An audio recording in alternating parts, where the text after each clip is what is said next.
C'est vraiment bien. Eh bien, moi, je m'appelle Patience Ngoba Mouchidi, j'habite à Francfort, en Allemagne, et je suis coach en transformation personnelle. Et ma collègue Manuela qui va se présenter en très peu de mots. Vas-y, je te... Donc, je m'appelle Manuela.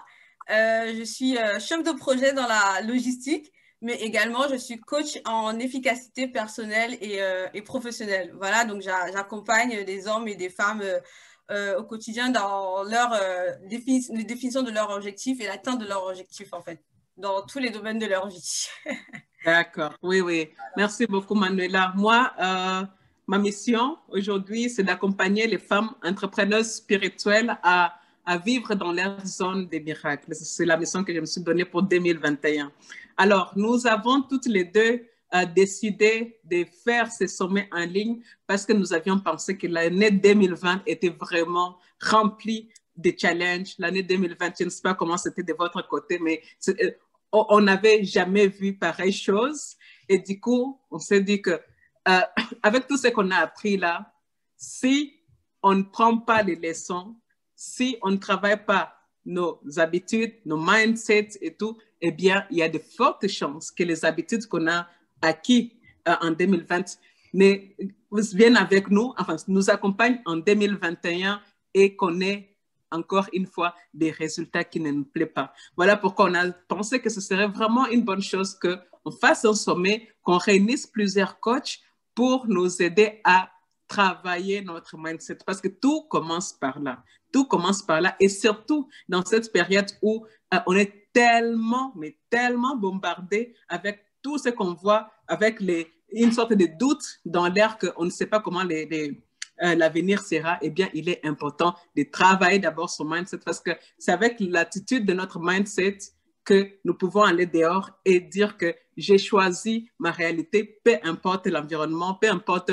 la réalité, l'actualité, moi, j'ai choisi ce que je veux vivre et ce que je veux avoir dans ma vie. Donc, voilà pourquoi on a réuni tous ces coachs. On est tellement contente, reconnaissante et honorée d'avoir pratiquement 16 autres coachs qui vont vous accompagner non seulement pendant les sommets, pendant les jours prochains, mais aussi si vous avez besoin et vous avez des situations spécifiques, vous avez toujours la possibilité directement de les contacter. On va laisser à chaque fois leurs contacts, nos contacts aussi, bien sûr, et n'hésitez surtout pas parce que plus on investit en soi, plus on ne peut que voir les résultats.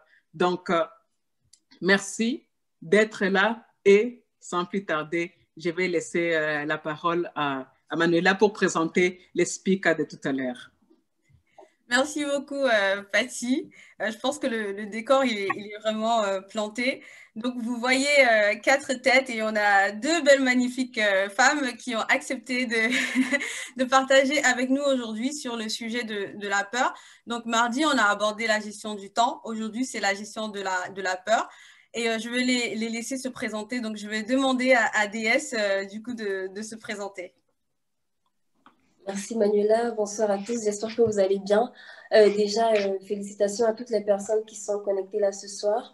Je suis DS Onanda, je suis en fin de formation expertise digital marketing et à côté justement, je suis freelance, c'est-à-dire je propose des services en tout ce qui est prospection, formation et marketing. Mais là, ce n'est pas le vif du sujet ce soir, donc c'était vraiment pour me présenter à vous et je suis excitée en fait de ce qui va se passer ce soir.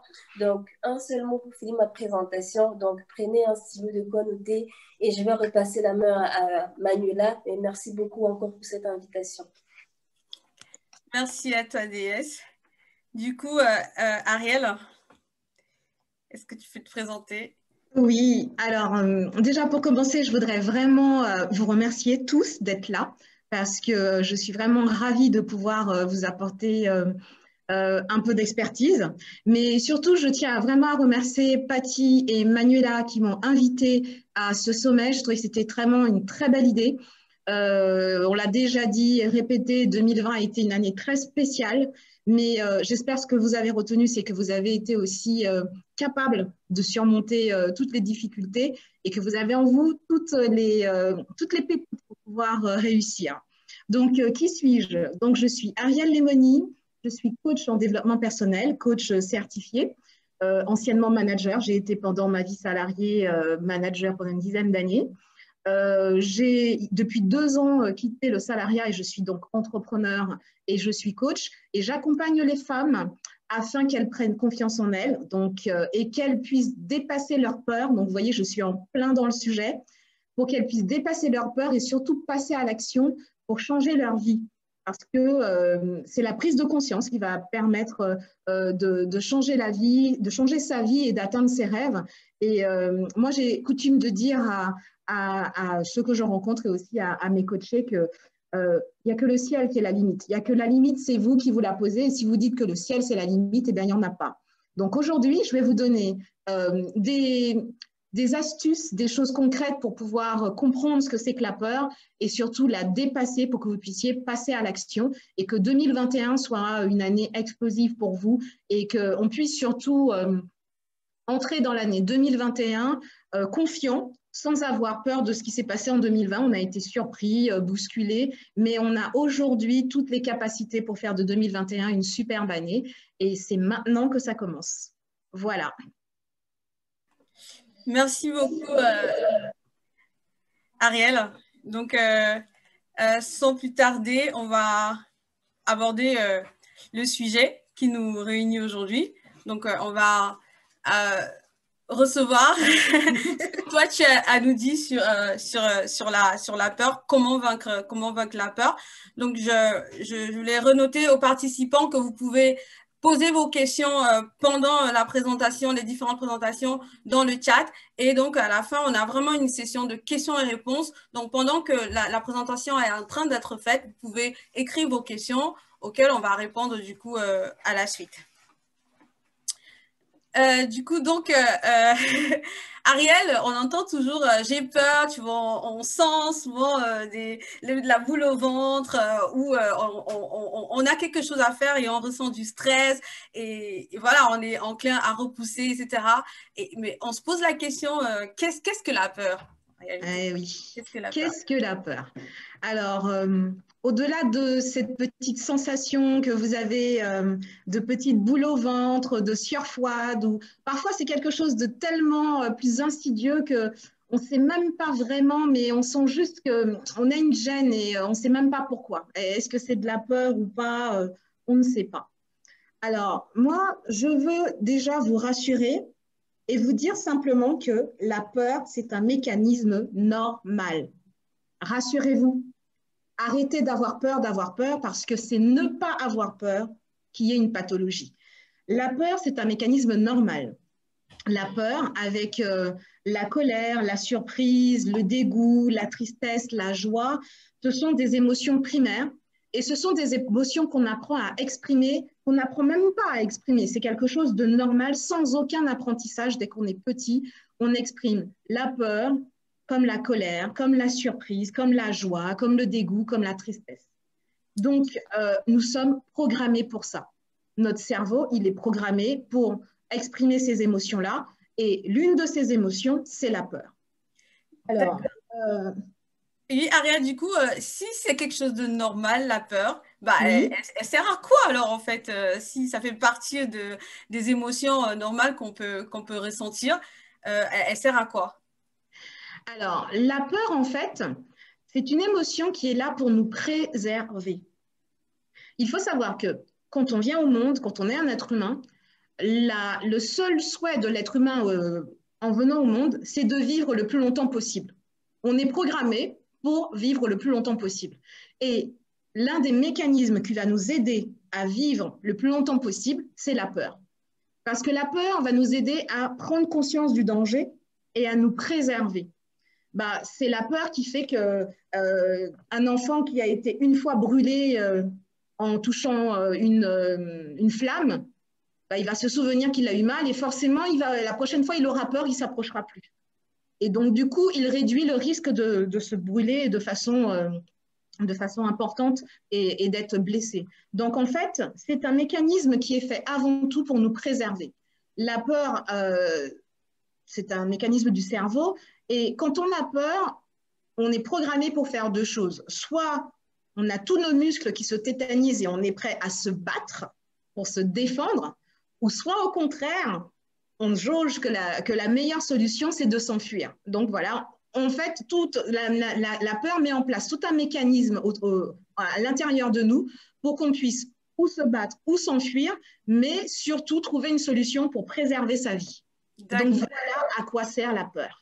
Donc, c'est vraiment un mécanisme de défense, quoi, en réalité. Et c'est vrai, à chaque fois qu'on a une échéance, par exemple, au travail, et qu'on n'est pas prêt, qu'on appréhende, souvent, on veut que le temps s'allonge pour qu'on ait plus de temps. Donc, c'est un peu comme si on voulait fuir, en fait. Quand on a une situation qui nous stresse, on veut ne pas être là. Et c'est vraiment, comme tu as dit, hein, c'est vraiment un sentiment, j'ai envie de fuir, j'ai envie de m'échapper de la situation. C'est vraiment un mécanisme de défense, alors. Oui, c'est un mécanisme de défense. Et si on n'a pas ce mécanisme, c'est une pathologie. Je le répète, ne pas avoir peur, ce n'est pas normal. Ce qui est normal, c'est d'avoir peur. Après, c'est comment on gère sa peur. Mais c'est normal d'avoir peur. Et rien que le fait de se dire et de savoir que c'est quelque chose de normal, ça permet déjà d'accepter de la peur et de baisser un peu le niveau de la peur. Très bien. Donc, comme tu disais, on ne peut pas ne pas avoir peur. C'est quelque chose qui fait partir de nous, qu'on aura toujours. Je veux dire, on peut dire qu'il n'y a pas un remède miracle qui va faire que dans les situations, voilà, on n'aura plus peur. Même après 50 ans, on ressent toujours, je veux dire, après 50 ans de vie, on peut toujours ressentir de la peur, même si on a déjà vécu des situations où on a pu gérer. Et comme tu disais, je crois qu'il y a un nom pour une maladie qui est… Il y a une maladie qui s'appelle la maladie de Urbach-Wietz, je prononce comme je peux. Et en fait, cette maladie, c'est une pathologie. C'est une maladie où les gens, ils n'ont peur de rien. Et ce qui se passe, en plus, ça a été étudié. On sait qu'il y a des mécanismes dans le cerveau. Il y a une défaillance du cerveau qui fait que ces personnes-là n'ont jamais peur. Mais ce qui se passe aussi, c'est que ce sont des personnes qui risquent leur vie tous les jours, qui se mettent en danger. Et le risque après, et on est obligé de les soigner parce que le risque après, c'est qu'ils se mettent en danger et qu'ils meurent. Donc, en fait, premièrement, j'ai envie de vous dire, n'ayez pas peur d'avoir peur, parce que la peur, c'est un mécanisme normal. Donc, déjà, ça permet de l'accepter. Et ensuite, c'est quand la peur devient un blocage, quand elle arrive à un niveau tel qu'on n'arrive pas à réfléchir, on n'arrive pas à prendre des décisions, on n'arrive pas à agir, en fait, à se mettre en action. Et c'est là que la peur devient un blocage et c'est sur ça qu'il faut travailler. C'est à ce moment-là qu'il faut travailler dessus. Parce qu'en fait, une peur normale qui n'empêche pas d'agir, ce n'est pas une pathologie, c'est normal, on la dépasse. Maintenant, c'est apprendre à travailler, à accepter sa peur pour pouvoir lever son blocage et pouvoir passer à l'action. Et c'est là que toute la question se pose. Exactement. Donc, la peur, on a dit tout à l'heure, elle nous paralyse, hein, et comme tu as dit, elle devient un blocage. Du coup, quelles sont les conséquences du coup de cette peur-là sur nous ou sur notre comportement?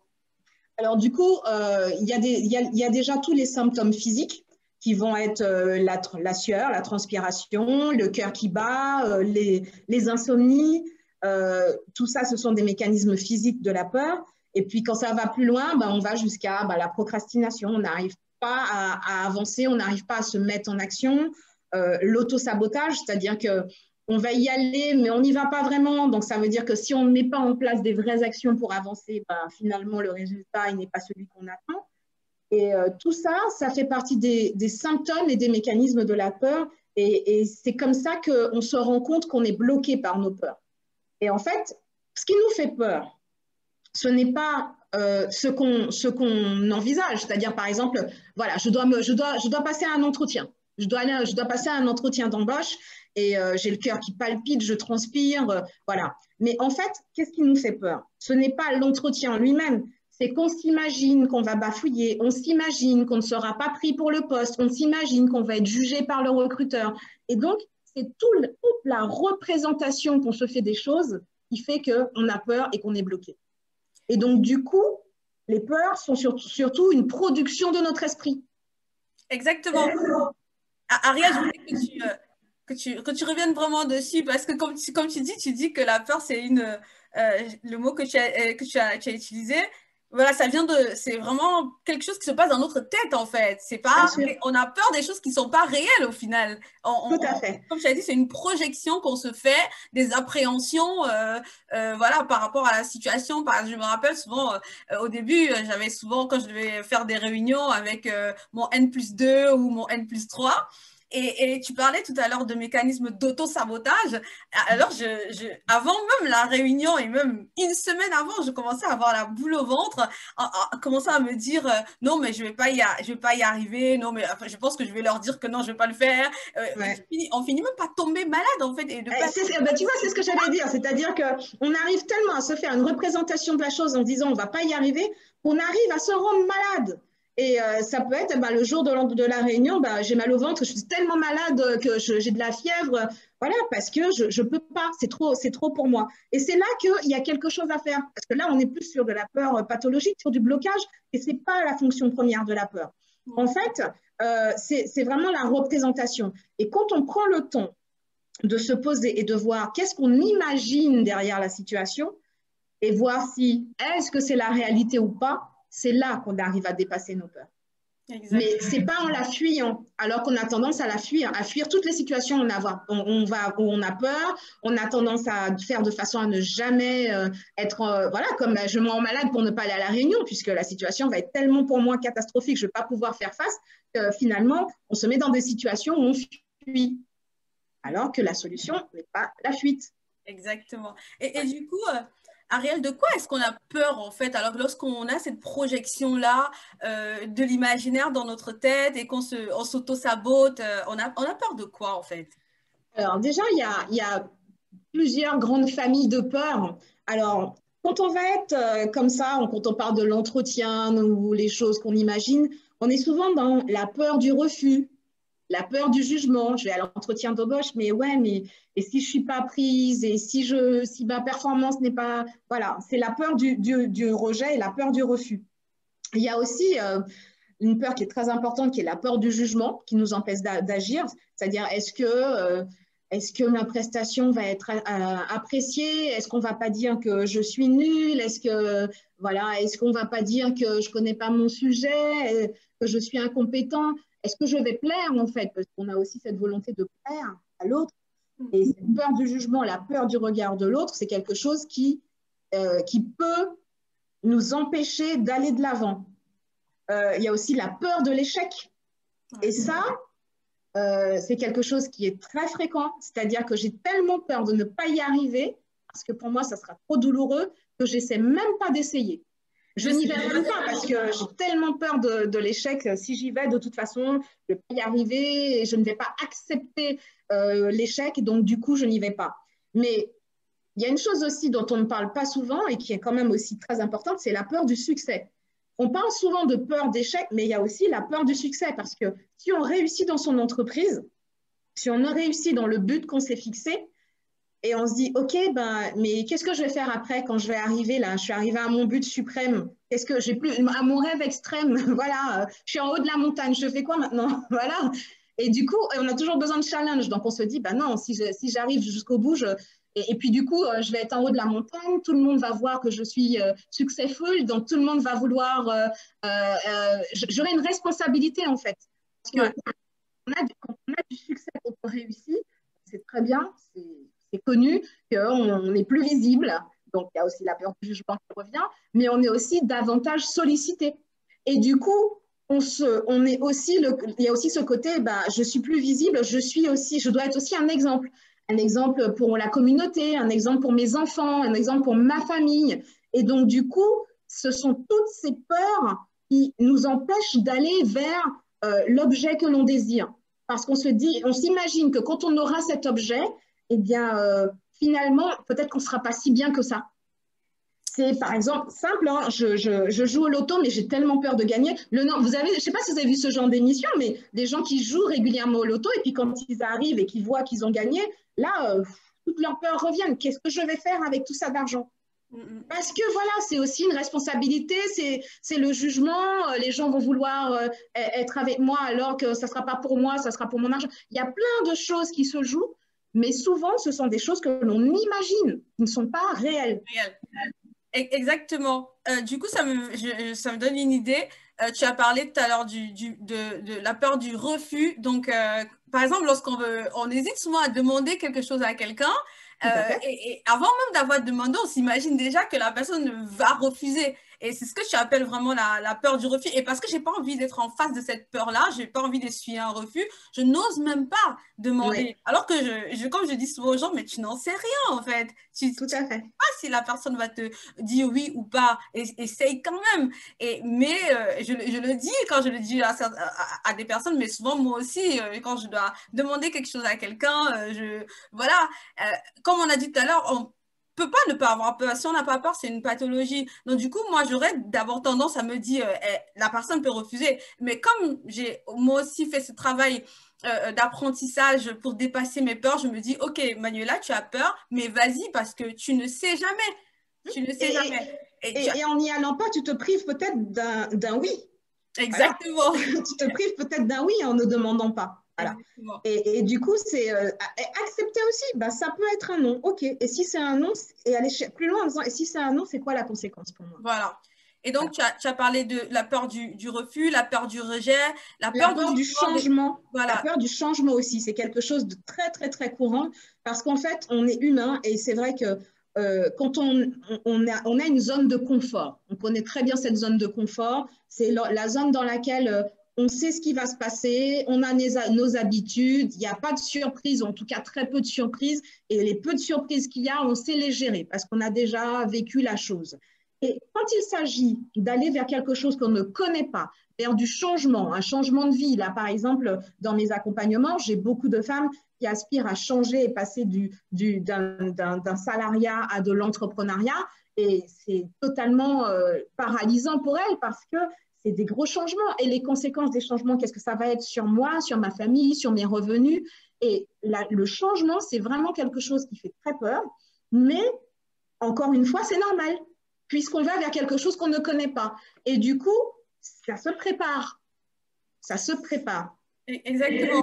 Du coup, je vais demander aux participants, pendant que tu vas développer, c'est quoi la peur du jugement, hein, la peur du regard de l'autre. C'est une peur qui revient beaucoup dans notre société. Oui. Moi, pour petit témoignage, moi, j'ai passé longtemps à avoir peur du regard des autres et j'avais mal au dos, en fait. Et je pense que tu as dit tout à l'heure qu'il y avait des manifestations physiologiques, en fait, de la Bien peur. sûr. Et moi, j'avais mal à la nuque jusqu'au jour où j'ai vraiment dit, ouais, le regard des autres, il faut que je travaille dessus parce que là, ça me paralyse. J'avais plein de rêves la tête, mais j'étais tout le temps en train de me demander, bah, mais qu'est-ce que X va dire, et si on le prend pas bien, et si je suis critiquée, etc. Et j'en avais mal à la nuque jusqu'au jour où j'ai dit, c'est bon, je travaille dessus, et comme par miracle, c'est parti. Donc, pendant que tu vas vraiment développer cette partie sur la peur du jugement, je vais demander aux participants d'écrire dans le chat quelles sont vos peurs, en fait. Est-ce que c'est la peur d'être critiqué, la peur du rejet, la peur du refus, la peur de l'échec? Voilà, pour on voit un peu quelles sont les peurs qui reviennent souvent. Donc, je vous invite, les participants, à écrire dans le chat ou dans les questions et réponses quelles sont vos peurs, celles que vous avez l'habitude de ressentir et qui vous freinent vraiment dans votre développement. Alors, la peur du jugement, c'est quelque chose qui est très courant, notamment dans nos sociétés, où avec tout ce qui est Internet, tout ce qui est réseaux sociaux, on est en fait beaucoup visible. Mais surtout, ce qu'on renvoie, c'est une apparence. Et surtout, chacun veut avoir la plus belle apparence possible. On veut être aimé, en fait. C'est ça qu'il y a derrière la peur du jugement. On veut être aimé. Et du coup, on fait de façon à être aimable. Et donc, du coup, on veut être la plus... Parce qu'en fait, on n'attire pas les abeilles. C'est avec le miel qu'on attire les abeilles. Et on veut attirer des regards sur nous qui soient des regards bienveillants. Et pour ça, on est prêt à se travestir, en fait, à ne pas montrer vraiment qui on est. Et on se dit que si je montre qui je suis, je vais être jugée, on va me dire que je ne suis pas bien, que je ne fais pas bien les choses, et puis je me compare à l'autre. Ouais. À l'autre et surtout à l'idée que je me fais de l'autre, puisque pareil, l'autre aussi renvoie l'image qu'il a envie de renvoyer. Et du coup, on ne se sent pas à la hauteur. Ouais. Et derrière, c'est toujours la même chose. Hein. On a besoin d'être aimé. et comment je fais pour être aimée. Ça me Sauf fait... que ce qu'on ne sait pas, c'est que la première personne qu'on doit aimer, c'est soi-même. Et donc, du coup, quand on apprend à s'aimer, on apprend à se libérer du jugement des autres. Exactement, je suis d'accord avec toi. Et tu vois, tu parlais aussi de se comparer aux autres. On a souvent ce sentiment, ce besoin d'appartenance qui fait qu'on va se conformer à l'environnement dans lequel on est et que si, je veux dire, on a une idée ou on a un projet qui va faire qu'on sorte un peu de cet environnement-là, c'est là où on va commencer à avoir peur de se dire, bah, du coup, je ne vais plus appartenir à la sphère sociale dans laquelle j'appartiens. Et donc, pour conserver ce sentiment d'appartenance-là, on va se brider parce qu'on a peur d'être jugé par les autres, on a peur d'être critiqué, de se dire qu'on est sorti en fait de la ligne du conformisme en fait et du standard de la sphère sociale dans laquelle on appartient. Oui, et puis ce qu'il y a aussi, c'est qu'on a ce besoin d'appartenance. On a besoin d'appartenir à un groupe, on a besoin d'appartenir à un groupe et d'être reconnu par ce groupe. Et du coup, si se montrer, c'est risquer d'être exclu de ce groupe, forcément, ça crée des douleurs. Mais entre ce qu'on imagine, c'est toujours pareil, entre ce qu'on imagine et la réalité, il y a un écart. Et souvent, en le faisant, on se rend compte qu'on n'est pas forcément jugé par le groupe. Au contraire, on peut être porté ou soutenu par le groupe et on ne se rend pas compte qu'on peut même apporter au groupe, on peut apporter à d'autres du groupe l'envie de ce changement. On peut leur apporter une façon différente de voir les choses. Mais pour ça, il faut l'assumer. Et c'est vrai qu'il y a ce besoin d'appartenance qui est toujours aussi ce besoin d'être aimé, ce besoin d'être social en fait, d'appartenir à un groupe et de se sentir soutenu. Voilà. Et ça, c'est quelque chose qui est très prégnant. Et c'est aussi quelque chose qui est lié à notre éducation parce qu'on est éduqué pour ça. On est éduqué pour appartenir à une société, à un groupe, à une famille. Et on nous demande de tout faire pour préserver ce groupe et rester dans ce groupe parce qu'on se sent aussi protégé par ce groupe. Mais à un moment, quand la protection que l'on a devient moins agréable que l'envie de faire autre chose et qu'on est tiraillé, c'est qu'il est temps aussi de s'écouter un peu. Très bien. Merci beaucoup aux participants qui ont mis les sujets de leur peur et ça revient beaucoup. Voilà, la peur de l'échec, ça revient énormément. La peur du jugement, on en parlait tout à l'heure. Et la peur d'être vu, hein, je vois la peur d'être vu, la peur du changement. Donc, ça confirme effectivement ce que tu as dit, la peur de faire du mal aux autres. C'est toujours lié à ce besoin d'amour, ce besoin d'être aimé, ce besoin d'appartenir. Ouais. Donc, forcément… C'est ça, la peur de ce que les autres diront. Donc, c'est vraiment quelque chose qui nous anime, quoi. Tout à fait. Mais qui nous anime et qui est aussi lié à notre éducation. Ouais. Voilà. Et donc, c'est quelque chose qu'il faut travailler pour le dépasser. Bah, du coup, exactement, Ariel, puisqu'on est tous d'accord qu'on a tous et toutes ces peurs-là, mais qui peuvent nous paralyser, nous bloquer, à vraiment nous brider, à avancer dans notre vie, à concrétiser les projets qu'on a, les idées qu'on a. Mais qu'est-ce qu'on peut faire alors concrètement vis-à-vis de cette peur? Alors, moi, comme je vous disais, il faut aller voir ce qui se cache derrière ces peurs.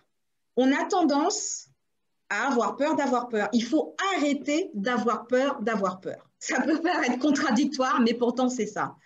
Quand on a peur, la peur, elle a quelque chose à nous dire. Elle nous parle de nous. Elle nous parle de notre éducation. Elle nous parle de nos doutes. Elle nous parle de ce qu'on doit travailler sur nous. Donc, du coup, il faut aller voir. Pourquoi j'ai peur et est-ce que surtout ce dont j'ai peur est quelque chose de réel? Quelle est la part de réalité et quelle est la part de fantasme et de représentation? Et c'est en allant lui parler, en allant voir sa peur, en faisant une alliée, une amie, et c'est comme ça qu'on arrive à travailler sa peur. Il faut arrêter de vouloir la fuir à tout prix parce que ce qu'on fuit nous poursuit. Ouais, exactement. Donc, il faut arrêter de vouloir fuir. Tout ce à quoi on résiste persiste et tout ce que l'on fuit va nous poursuivre. Donc, à un moment, il faut arrêter de vouloir à tout prix fuir sa peur et il faut se poser et aller voir qu'est-ce qu'il y a derrière. Exactement, Ariel, ça me fait penser à, tu sais, la définition d'une émotion. Et tu as dit tout à l'heure que la peur, c'était une émotion. Et l'émotion, c'est quelque chose en mouvement, en fait. Et on dit souvent que l'émotion, c'est une information qu'elle nous donne, en fait. Tout à fait. Voilà, la peur, en fait, c'est une information qui nous est donnée sur nous-mêmes. Oui. Voilà. Et donc, du coup, oui, la peur, c'est une information qui nous est donnée parce que, en fait, en allant voir de quoi on a peur, ça nous permet de travailler sur qui on est. Peut-être en effet qu'on a peur du jugement parce qu'on peut-être que très jeune, on a été confronté, je sais pas, dans les cours de l'école à une moquerie, à quelque chose qui nous a un peu traumatisé. Peut-être qu'on a entendu tout le temps nos parents nous dire faut faire attention à ce que les gens disent, hein, parce que oui, on est dans des sociétés. Moi, je sais que je l'ai vécu. Moi, je sais que je suis dans une famille où le regard de l'autre avait un poids énorme et que c'est quelque chose que j'ai dû travailler. Et donc, du coup, c'est aller voir d'où ça vient et surtout pour pouvoir faire la part des choses. OK, ma mère, mes parents, le regard des autres à leur époque était important, ils ont eu un contexte particulier. Mais est-ce que moi, je suis dans le même contexte? Est-ce que moi, aujourd'hui, j'ai les mêmes besoins? Est-ce que moi, aujourd'hui, j'ai le même environnement? Eh bien, si ce n'est pas le cas, je dois y aller. Et à la limite, ceux qui vont me juger, mais pourquoi et de quoi? Et éventuellement, si jamais on me juge, au pire, qu'est-ce qui se passe? C'est surtout ça, en fait. On se représente des choses. OK, d'accord. Voilà, disons, moi, je décide, là, aujourd'hui, d'aller faire une conférence devant 1000 personnes. Et finalement, les gens, ils n'apprécient pas ma conférence. Je suis huée. Qu'est-ce que je vais apprendre? Ben, je vais apprendre qu'il faut que je travaille mon sujet. Je vais apprendre que peut-être que je ne suis pas faite pour ça, tu vois. Mais il faut à un moment aller se confronter, aller se poser pour se dire, mais de quoi j'ai peur vraiment? Et il y a surtout aussi ce besoin que l'on avoué ou pas, d'être aimé. On a besoin que l'autre nous aime, que l'autre nous apprécie, que l'autre, voilà. Et l'amour, c'est de l'intérieur vers l'extérieur. Donc peut-être qu'il y a à travailler sur l'amour de soi déjà. Exactement. Moi, pour avec moi-même. Ouais. Pour la petite histoire, parce que moi j'ai souvent peur d'être critiquée. Et quand je suis allée regarder au fond, en fait, je me suis rendu compte que c'est parce que moi, j'ai critiqué beaucoup les gens, du coup. Oui, ça me fait ça aussi. J'avais peur de l'effet miroir, du coup. Je me dire, comme je critique, même si je ne le dis pas, tu vois, souvent, du coup, j'ai peur que moi aussi, que si je fais quelque chose, que je me dévoile, qui est cet effet miroir-là et que je sois... En même temps, la critique, elle a du bon. Comment tu veux t'améliorer si tu ne... C'est la critique qui permet de s'améliorer. Et donc, du coup, si on change son regard sur la critique en se disant, je suis critiquée, déjà, tant mieux, je suscite de l'intérêt. Voilà, au moins, je suscite de l'intérêt. Maintenant, aller chercher, qu'est-ce que cette critique me dit? Est-ce que c'est parce que je n'ai pas bien préparé mon sujet? Est-ce que je ne suis pas à ma place? Est-ce que c'est ma façon aussi peut-être de m'exprimer qui renvoie un message qui n'est pas celui que je veux renvoyer? Il n'y a que comme ça qu'on peut progresser. C'est en se confrontant à la situation. Exactement. Voilà. Et c'est là qu'on aura… Et surtout, en fait, on se rend compte qu'en se confrontant à la situation, souvent les choses se passent beaucoup mieux que ce qu'on avait imaginé. Le fameux entretien que l'on redoute, où on a rêvé toutes les nuits, qu'on bafouillait, finalement, on y va et on se tombe face à des personnes qui sont très bienveillantes, qui sont à l'écoute, qui reconnaissent nos capacités. Donc, c'est souvent une représentation. On se rend compte que la représentation était totalement fausse. Exactement. Et ce n'est que comme ça qu'on va pouvoir y aller. Donc, en fait, en allant voir ce qui se passe derrière la peur, on apprend qui on est, comment on fonctionne et comment on peut aller de l'avant. Ok, très bien. Et du coup, de façon pratique. Voilà. Alors, moi, de façon pratique, comment faire? Moi, j'ai 4, je peux vous dire comment en 4 ou 5 étapes, on peut travailler sur sa peur. Déjà, la première étape, quand on se sent, la peur se manifeste toujours par des manifestations physiques. Le cœur qui palpite, la transpiration, on bégaye, voilà, c'est la peur, sur les symptômes de peur. Les insomnies aussi. Donc déjà, dans un premier temps, la première étape, c'est de ramener le calme en soi. Il y a plein de méthodes qui permettent de ramener le calme en soi. Ça peut être la respiration, la relaxation, la méditation, faire du sport. Mais quand on est quelqu'un qui est très anxieux et qui physiquement a beaucoup de manifestations de peur, il faut trouver un moyen de ramener le calme. Et ramener le calme, pourquoi? Parce que c'est aussi physiologique en fait. Quand on a peur et qu'il y a toutes ces émotions, on bloque le flux sanguin et du coup, on bloque en fait déjà sa respiration et on bloque aussi le flux sanguin qui permet de réfléchir de façon calme. Parce qu'en fait, au départ, la peur, elle est faite pour nous amener à avoir un réflexe qui est « je fuis ou je me bats ». Donc, il faut que le sang afflue dans les muscles pour que je puisse bouger. Sauf que là, quand la situation ne l'exige pas, on n'est pas sur une peur physique, il n'y a pas de danger physique. Mais le cerveau, il ne sait pas. Pour lui, il a peur, il y a un danger. Il ne sait pas si c'est un danger physique ou c'est quelque chose qu'on se représente. Donc, la première chose, c'est faire baisser le niveau de stress. Faire baisser, ramener le calme pour qu'on puisse respirer normalement, que le flux sanguin puisse alimenter normalement le cerveau pour qu'on puisse réfléchir à des solutions. Ouais. Donc, si vous êtes anxieux, que vous faites face à des peurs, cherchez un moyen. Certains, le sport, il marche très bien. D'autres, c'est la méditation, c'est le yoga, c'est les balades en nature. Mais il faut déjà travailler sur ça physiquement, dans un premier temps. D'accord. Ensuite, une fois qu'on a ramené le calme, j'ai envie de dire, on pose les choses par écrit. Vous seriez étonnés, je ne sais pas si certains le pratiquent, de voir la vertu que ça a d'écrire les choses. On peut être là comment dire, à ruminer, à avoir le petit hamster dans la tête qui tourne et comment je vais faire. Et il suffit de prendre une feuille et un papier et de poser les choses et vous verrez comment les solutions vous arrivent de façon concrète. Moi, je vous propose de prendre une feuille et de marquer plus, moins. Cette situation-là où je ne veux pas aller, là, j'ai peur, je ne sais pas, j'ai peur de me lancer dans l'entrepreneuriat. Je prends un exemple. OK, je prends une feuille. De quoi j'ai peur? Qu'est-ce qui pourrait arriver si je me lance et que je quitte mon salariat? J'ai peur de ne pas trouver de clients? OK. J'ai peur de ne pas pouvoir réussir à subvenir aux besoins de la famille?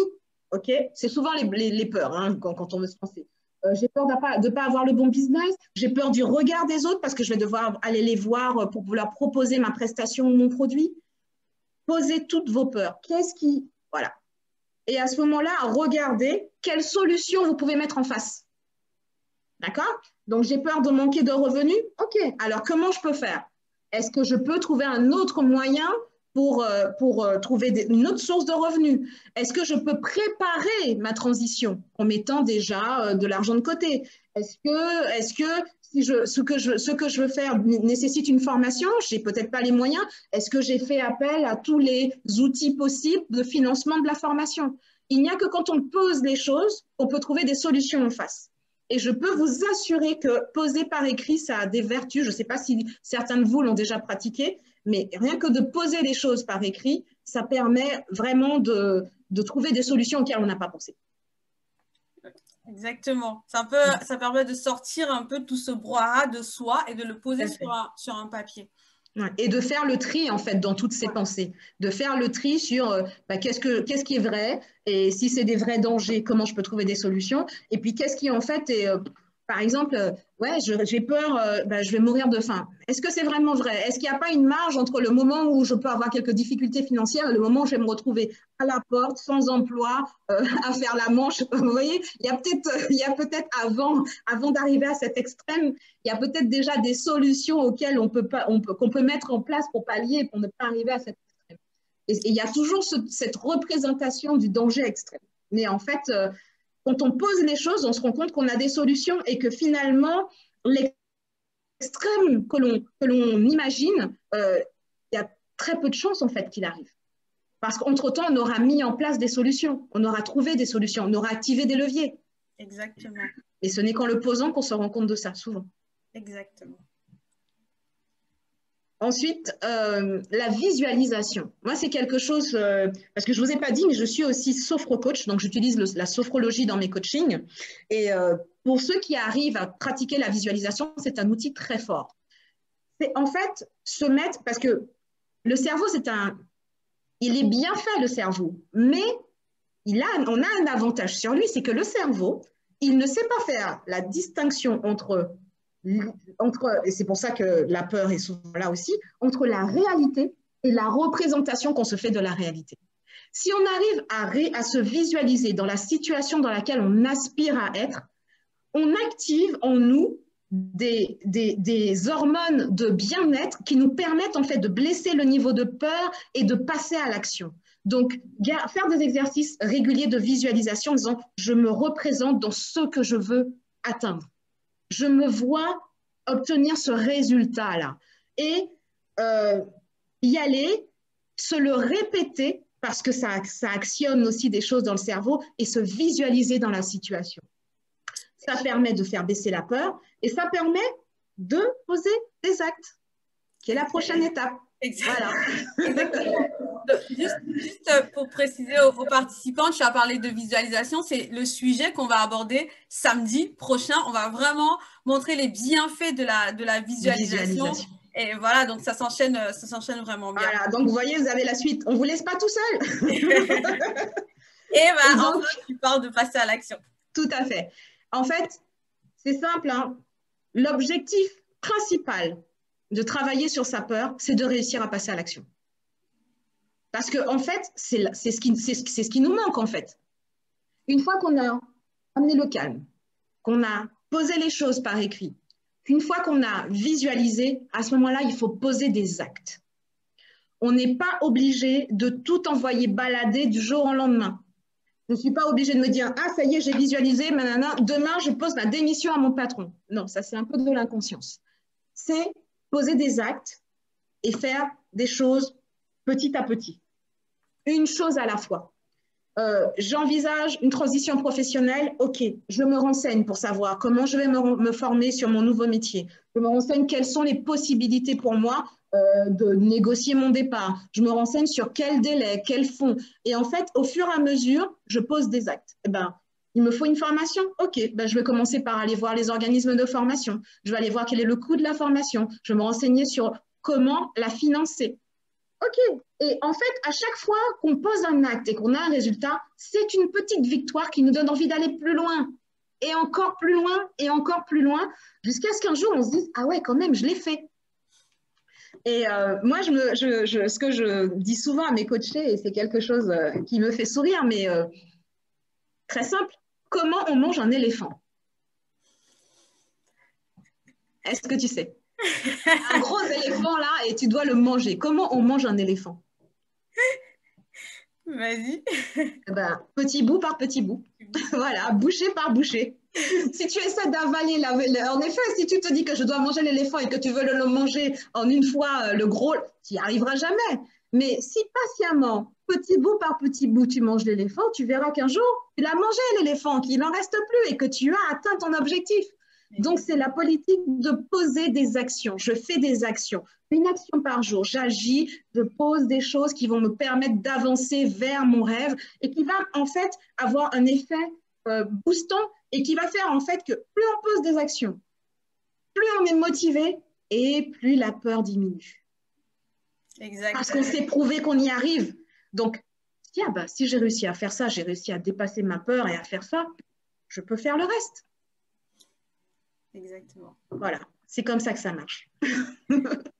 Donc voilà, et ce que j'ai envie de vous dire, c'est qu'il arrive parfois que des peurs soient trop bloquantes et que ça soit difficile de le faire soi-même. Alors n'hésitez pas à vous faire aider, à vous faire accompagner pour travailler sur vos peurs. Parce qu'il y a vraiment des méthodes concrètes, hein, les coachs, mentors, tout ce que vous voulez, formateurs, ont des méthodes pour pouvoir vous faire des prises de conscience et travailler sur vos peurs. Super. Donc voilà, armé de tout ça, je dirais que c'est à vous de jouer. La balle est dans votre camp. Merci beaucoup, Ariel, pour ton partage. Je retiens vraiment, c'est que, ok, on est paralysé, mais il faut quand même aller pas à pas, il faut quand même passer à l'action. Bah, d'ailleurs, c'est ce que DS, elle va partager avec nous, de comment elle arrive du coup à surmonter ses peurs, comment elle a fait dans son parcours. Donc, merci beaucoup. Je vais passer du coup la parole à DS. D'accord. Merci. Rebonsoir Manuela, rebonsoir Ariel. Franchement, c'était très très bien ton intervention. J'étais derrière, je prenais des notes. C'était très très intéressant et justement. Et je pense que c'est ça qui, enfin, pour moi, c'est ça l'élément déclencheur en fait, passer à l'action. C'est-à-dire que on a tous des projets. Je suis sûre que parmi certains d'entre nous, il y en a qui veulent construire une maison. Certains veulent avoir un job, d'autres veulent avoir des millions, d'autres. En fait, on a tous un objectif, mais il suffit d'une seule chose, c'est de passer à l'action.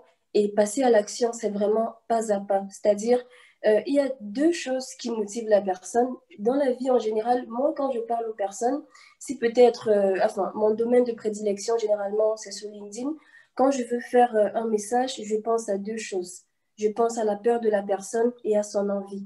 C'est-à-dire que quand on veut être motivé dans la vie, généralement, il suffit de faire une chose, c'est soit en fait on garde dans la tête, soit on met sur papier.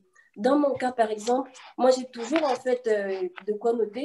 C'est-à-dire que je sais ce que je ferai demain à 11 heures, je sais ce que je ferai demain à 12 heures, à 13 heures, etc. Donc c'est vraiment sa petite réussite après petite réussite, on gagne en confiance et motivation pour aller jusqu'à son objectif final. Je prends un exemple simple. Ensuite, dans le cadre de cette théorie des petits pas, en fait, il faut être positif et penser à l'autodiscipline. L'autodiscipline, en fait, c'est le fait de pouvoir planifier. Comme on dit souvent, on ne planifie pas l'échec, mais on échoue par manque de planification. Qu'est-ce que ça veut dire qu'on échoue par manque de planification? Ça veut dire que généralement, on pense à faire beaucoup de choses. Je vous prends un exemple simple. Devant moi, j'ai mon agenda face à moi. Enfin, ce n'est pas un agenda pour moi, c'est un cahier. Je note tout ce que je fais. Quand je veux faire un truc, par exemple, là, je me rappelle, le 28 décembre, j'ai publié mon site internet. Quand on voit la finalité du travail, on se dit, tiens, ce n'est qu'un site internet, c'était facile à faire, etc. Mais je vous assure, j'ai planifié chaque chose. Chaque mot qui était écrit, je me suis dit, tiens, on est en août 2020, je commence mon projet. Première semaine d'août 2020, je fais la structure de mon site. Deuxième semaine, je contacte 10 personnes. Troisième semaine, j'appelle telle personne, etc., etc. Dernière semaine de l'année 2020, je publie mon site internet. C'est fait. C'était une idée. Je l'ai écrite sur papier. Je l'ai juste publiée sur internet. La seule chose qu'il m'a fallu, c'est quoi? C'était la motivation, la confiance et le fait de me dire oui, je peux le faire. Et c'est vraiment cette visualisation qu'il faut avoir, cette autodiscipline. Donc ensuite, de l'autodiscipline, c'est vraiment ça, c'est-à-dire rester dans la logique où petite réussite, après petite réussite, on va de l'avant. Ensuite, l'art du lâcher-prise. Ici, je vais vous raconter une histoire, enfin, c'est plus mon histoire personnelle. Peut-être certains d'entre vous la connaissent déjà. Moi, je me rappelle, il y a de cela 5 ans auparavant, le temps, ça passe vite. Hein. C'est maintenant, quand je pense à cette histoire, je me dis, tiens, on est en 2021. En novembre 2015, je rentrais de la boîte de nuit. J'étais avec des amis à moi parce que auparavant, moi, j'étais une personne j'aimais beaucoup les ambiances. J'aimais beaucoup tout ce qui était fête. En fait, j'aimais beaucoup les milieux festifs. En fait, il n'y avait jamais des moments où j'étais seule. Les moments où j'étais seule, c'était peut-être quand je dormais. C'est pour vous dire que j'ai toujours été une personne qui aimait les compagnies, etc. Donc, je sortais de la boîte de nuit. Et alors, en sortant de cette boîte, je suis rentrée chez moi vers midi, 14 heures. Quand je rentre à la maison à 14 heures, je reçois un message. C'est ma soeur qui m'envoie le message. C'est un SMS. Elle me dit, DS, on a retrouvé papa couché à l'hôpital dans le coma. Imaginez-vous un peu, mettez-vous à ma place. Je reçois ce message. Tu sais que tu as vu ton parent la veille, tout allait bien. Et on te laisse le message comme quoi ton père est dans le coma, il est malade. Donc, le même jour, j'appelle un ami parce que à cette époque-là, j'étais à Yaoundé au Cameroun parce qu'actuellement, je vis sur Paris. Donc, j'appelle un ami à moi. Je n'avais même pas 500 francs dans ma poche parce que 500 francs, c'est... Enfin, je n'avais même pas 1000 francs CFA. C'était le prix à l'époque pour pouvoir prendre un taxi dépôt. 1000 francs, c'est quoi? C'est même pas 2 euros. Donc, j'ai appelé un ami à moi. Je lui ai dit, tiens, accompagne-moi à l'hôpital. Je viens d'avoir un message de ma grande sœur. Elle me dit que papa, il va mal. Donc, lorsque j'arrive à l'hôpital, déjà, je vois à l'entrée, c'est que vous voyez les hôpitaux publics où il y a peut-être 5 lits dans la même chambre. Donc, mon père, il était au 5e lit. En entrant, c'était le dernier lit de la chambre. Donc, je le vois. Je vois déjà ma petite sœur. Je n'avais pas encore vu mon père allongé, mais je vois ma petite sœur, elle me regarde. Elle n'avait même pas les mots. Je vois ma grande sœur. Elle me dit, viens voir par toi-même. Je le vois. Il est couché. Il me regarde. C'était la première fois de ma vie que je voyais mon père couché, allongé, et il était incapable de parler.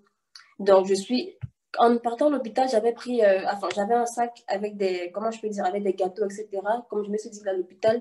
Et j'avais tellement mal parce que j'avais les gâteaux en main, mais il ne pouvait pas manger parce que je venais d'apprendre qu'il a eu un cancer de la prostate.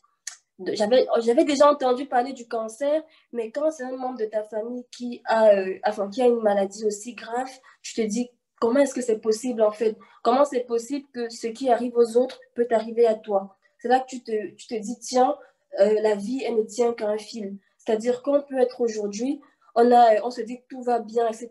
Et du jour au lendemain, tout peut tomber. Donc, je suis ressortie de la chambre d'hôpital.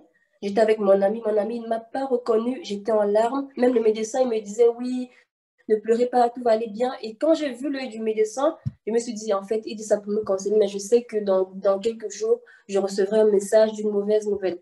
Donc, je suis repartie de là. Je suis rentrée à la maison. Son état a commencé à s'améliorer. Il a commencé à aller mieux. Tout allait bien. Et quelques jours après, 2 semaines par la suite, parce que j'étais en deuxième année université, en 2015, donc c'était en novembre. Quelques semaines après, en janvier 2016, je préparais mon examen. Je reçois un autre message de ma sœur. Elle me dit ceci, papa est mort. Donc, je reste comme ça, en fait. Quand j'ai reçu ce message, je ne peux pas vous dire si j'ai pleuré ou si je n'ai pas pleuré ou quoi, mais déjà, je ne réalisais pas ce qu'on me disait. Donc, je vois ce message, je me dis, tiens, en fait, DS, qu'est-ce qui t'arrive? Qu'est-ce qui se passe et tout?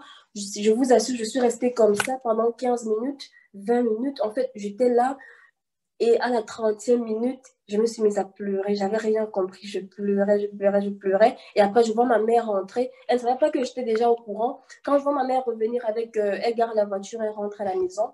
J'essuie mes yeux, je sèche mes larmes. Lorsque je la vois encore, je me suis dit, tiens, en fait, c'est là. Et il faut savoir que la même année où je perds mon père, c'était l'année où je préparais en fait mes démarches pour venir en France.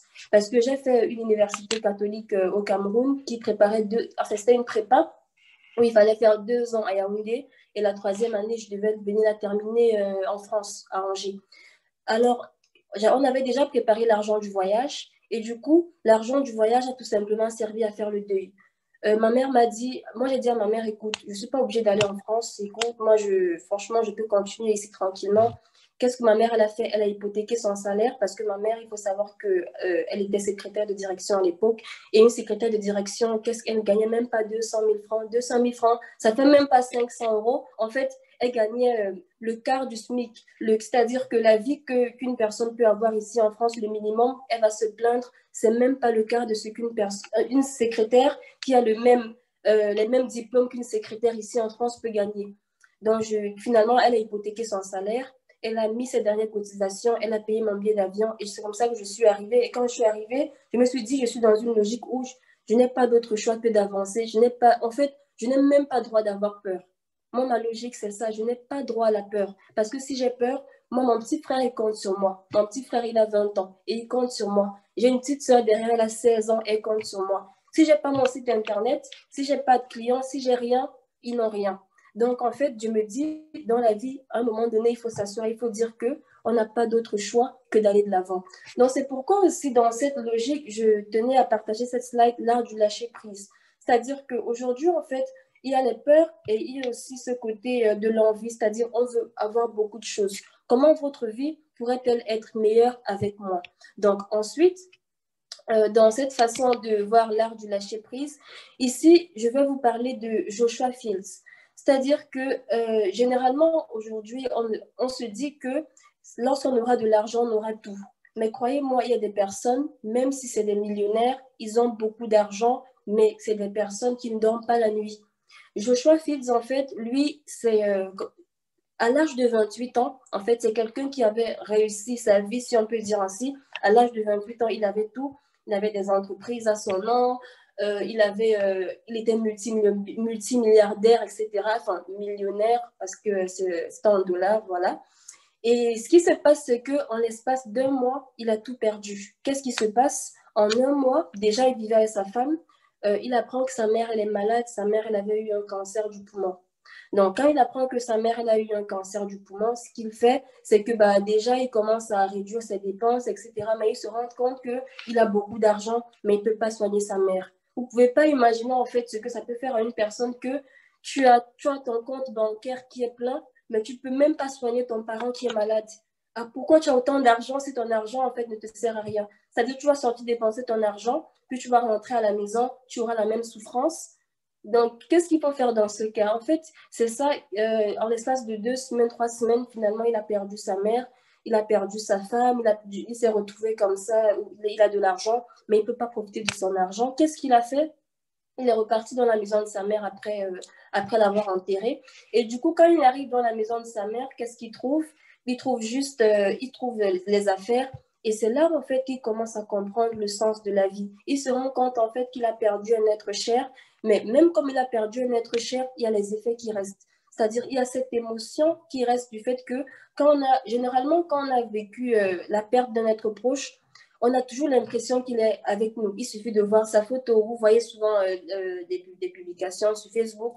Même récemment, avec la crise du Covid, il y a beaucoup de personnes qui ont perdu des proches. Et ce n'est même pas uniquement le Covid qui va tuer. En fait, la mort, il y a beaucoup de choses. Et du coup, lui se rend compte que quand il perd son proche, il ne reste que les habits de sa mère. Et qu'est-ce qu'il fait? Il vit aux États-Unis. Il est appelé une agence de location.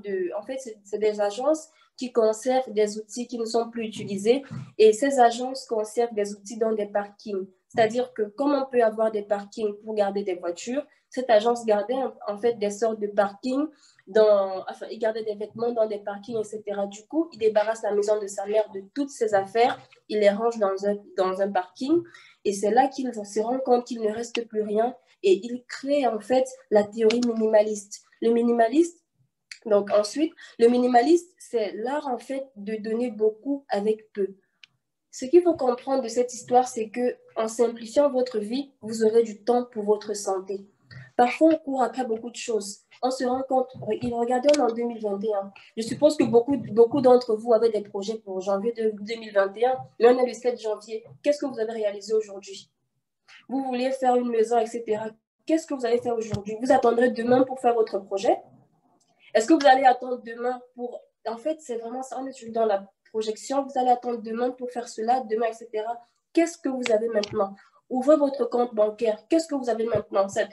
Imaginons par exemple, imaginons, aujourd'hui, je ne sais pas qui est connecté d'entre vous, je donne un prénom au hasard. Imaginez aujourd'hui, on vous dit, vous avez un proche qui est dans une situation difficile, qu'on a mis en prison. En fait, parfois, il faut prendre les cas les plus difficiles pour comprendre à quel point il faut passer à l'acte. La peur, franchement, c'est le dernier des soucis. Vous devez avoir peur, accepter cette peur et dépasser-la.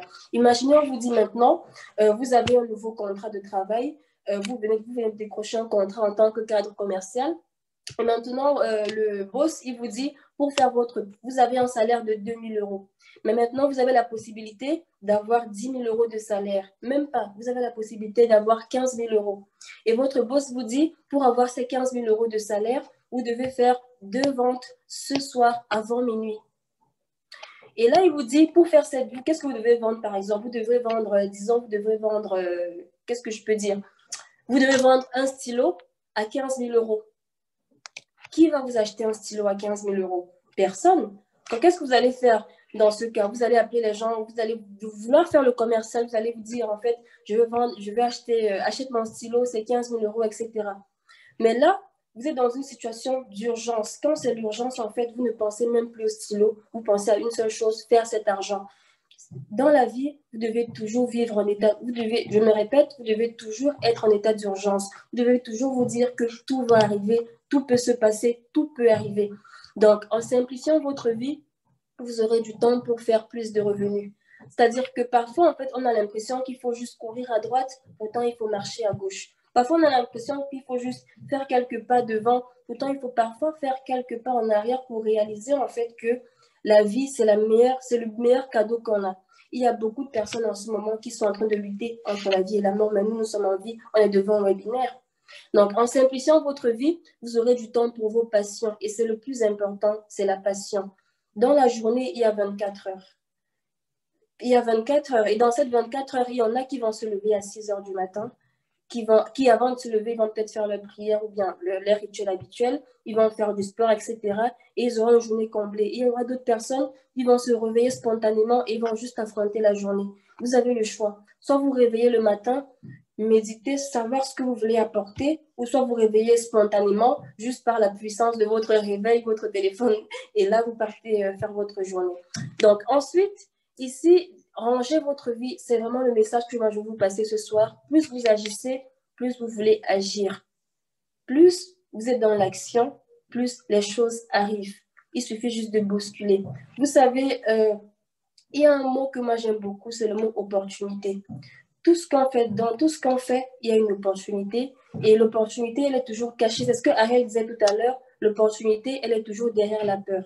Et moi, j'aime souvent dire que derrière le mot opportunité, il y a le mot porte.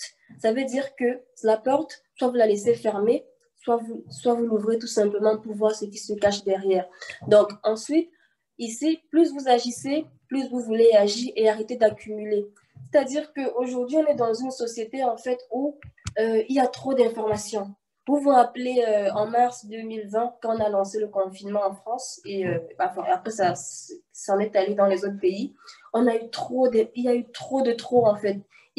Dès que tu allumes la télé, BFM TV, 30 000 cas de coronavirus. Dès que tu mets M6, 45 000 cas en fait. Et dès que tu sors encore, il y a les policiers d'ailleurs qui te disent que montre l'attestation de sortie, etc. On est dans une vie en fait où si on ne fait pas attention, on se rend compte que le monde extérieur nous impose beaucoup de choses sans qu'on ne le veuille. C'est pourquoi il faut savoir diminuer ce qu'on a et il faut savoir tout planifier. Demain, vous devez vous dire que ici, moi par exemple, ici, les agendas, j'achète pas d'agenda parce que j'aime faire tout de façon manuelle. J'écris toujours tout ce que je fais. Par exemple, aujourd'hui, on est quand? Aujourd'hui, nous sommes on est jeudi 10 décembre. Demain, je sais qu'à 10 h, j'ai un rendez-vous dans mon entreprise. Je sais qu'à 12h30, je dois envoyer la liste à une collaboratrice avec laquelle je travaille. Je sais qu'à 13 h, je dois publier sur LinkedIn. Je sais qu'à 14 h, je dois faire ma sieste. Je sais qu'à 16 h, j'ai un appel à faire. Je sais qu'à 16h30, j'ai un deuxième appel à faire. En fait, c'est vraiment ça. Et comment je sais que j'aurais diminué? Parce que j'aurais tout mis sur le papier. Et aussi, le plus important, il faut apprendre à vous déconnecter. Aujourd'hui, en fait, on est dans un monde où, avec les réseaux sociaux, il y a trop d'informations. Donc, il faut faire beaucoup avec moins. Il faut apprendre à vous dire que le temps, c'est la seule valeur qu'on ne peut pas rattraper. Donc, faites beaucoup avec moins et donnez beaucoup avec peu. Donc, c'était tout pour ce que je voulais partager avec vous ce soir et merci pour votre écoute. Wow, merci beaucoup DS pour vraiment ton expérience que tu as partagée avec nous. Et c'est vraiment magnifique en fait. Les deux présentations s'emboîtent tellement et là tu as vraiment mis l'emphase sur passer à l'action. Vraiment, ce que moi j'ai retenu de ta présentation, c'est que la peur, ça ne doit plus être une excuse en fait. Et j'ai envie de dire, Ariel, elle nous a parlé de comment on pouvait surmonter la peur. Et toi également, tu viens nous montrer qu'effectivement, on n'a plus le droit de dire que de se brider parce qu'on a peur, parce que la peur ne doit plus être une excuse. Et vraiment, tu as vraiment mis l'emphase sur vraiment savoir qu'est-ce qu'il y a à faire. Tu es revenu sur le fait d'écrire, de planifier, parce que comme Ariel disait, lorsque tout est flou, en fait, on est acculé sur plein d'informations, sur plein de sentiments, plein de stress, et voilà, on n'arrive pas à passer à l'action. Et vraiment, je suis vraiment très contente de ton témoignage. Et je pense que les participants aussi, vous pouvez continuer d'écrire vos avis ou ce que vous avez retenu de cette soirée dans le chat. Et on va prendre les questions. Vraiment, merci Ariel, merci DS. C'est vraiment, j'ai pas de mots en fait, j'ai pas de mots. Donc voilà Patty, si tu veux dire quelque chose. Oui, merci. Moi-même, c'est exactement j'ai eu vraiment la chair des poules et j'ai tellement raisonné avec ce que vous aviez dit, Ariel et Des, et voilà pourquoi je vous remercie. Et j'ai senti comment aussi tout notre public était aussi là, a suivi aussi, a raisonné et c'était vraiment merveilleux. Ma relation avec la peur est aussi extrêmement intéressante parce que je vais très tôt le matin marcher. Ça dépend entre 5 heures et 6 heures. Et beaucoup de gens me demandent toujours, mais tu n'as pas peur, toi, une jeune femme noire, marcher seule, tu n'as pas peur que quelque chose t'arrive. Et je leur dis toujours que ça fait pratiquement 2 ans que je suis en train de marcher. Si j'avais suivi la paralysie de la peur, je n'aurais pas découvert tout ce que j'ai découvert. Et donc, je me dis toujours, mais je ne peux pas comparer. Il y a d'un côté la patience qui reste chez elle et qui ne découvre rien du monde parce qu'elle a eu peur, et il y a l'autre qui est parti avec sa peur. Moi, franchement, je n'ai pas toujours avec ma peur. Je me dis que, comme de toute façon tu es là, viens alors on va partir ensemble. En fait, viens, on va aussi découvrir toutes les deux ce qu'il y a de l'autre côté. Et donc, c'est avec ma peur que je vais toujours marcher, mais j'ai tellement découvert la nature. Je me suis connectée tellement à moi parce que j'ai accepté de partir avec ma peur. Je n'ai pas dit un jour que j'ai peur et donc je reste à la maison. Et comme je disais mardi, c'est que c'est vraiment au-delà de votre peur qui a votre beauté, votre tout complet en fait. Donc, la peur, comme Ariel le disait, c'est tout à fait normal. Et quand on devient ami avec sa peur, on dit de toute façon, viens, on va expérimenter ce qu'on veut, on a expérimenté, viens qu'on fasse ces projets-là tous les deux. Toi-même, tu vas voir à quel point c'est bien d'être de l'autre côté. Vous verrez que finalement, la peur va être votre ami, va vous conseiller d'être beaucoup plus vigilant, de recorriger vos exposés, d'être présent et tout ça. Mais il va être votre ami, elle ne sera plus votre ennemi. Donc, merci vraiment. Et mes chers amis, imaginez-vous, c'est seulement le 2e jour. On a encore pratiquement 6 jours avec des partages aussi enrichissants. Ne ratez pas un seul jour, franchement. Et bien sûr, on est en train d'enregistrer tous les événements. On est en train d'enregistrer les conférences. Donc, vous aurez aussi la possibilité plus tard d'avoir les replays. On travaille là-dessus. Mais déjà, maintenant, on vous dit, faites partie, participez et aussi, voilà, vous pouvez poser vos questions. On est là pour ça. On s'est donné le temps, on s'est libéré pour vous et donc, choisissez vraiment d'en profiter au maximum. Voilà. Merci Patty. Du coup, je vais prendre quelques questions.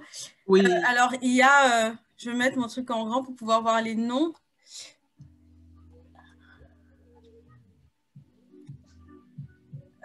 Alors,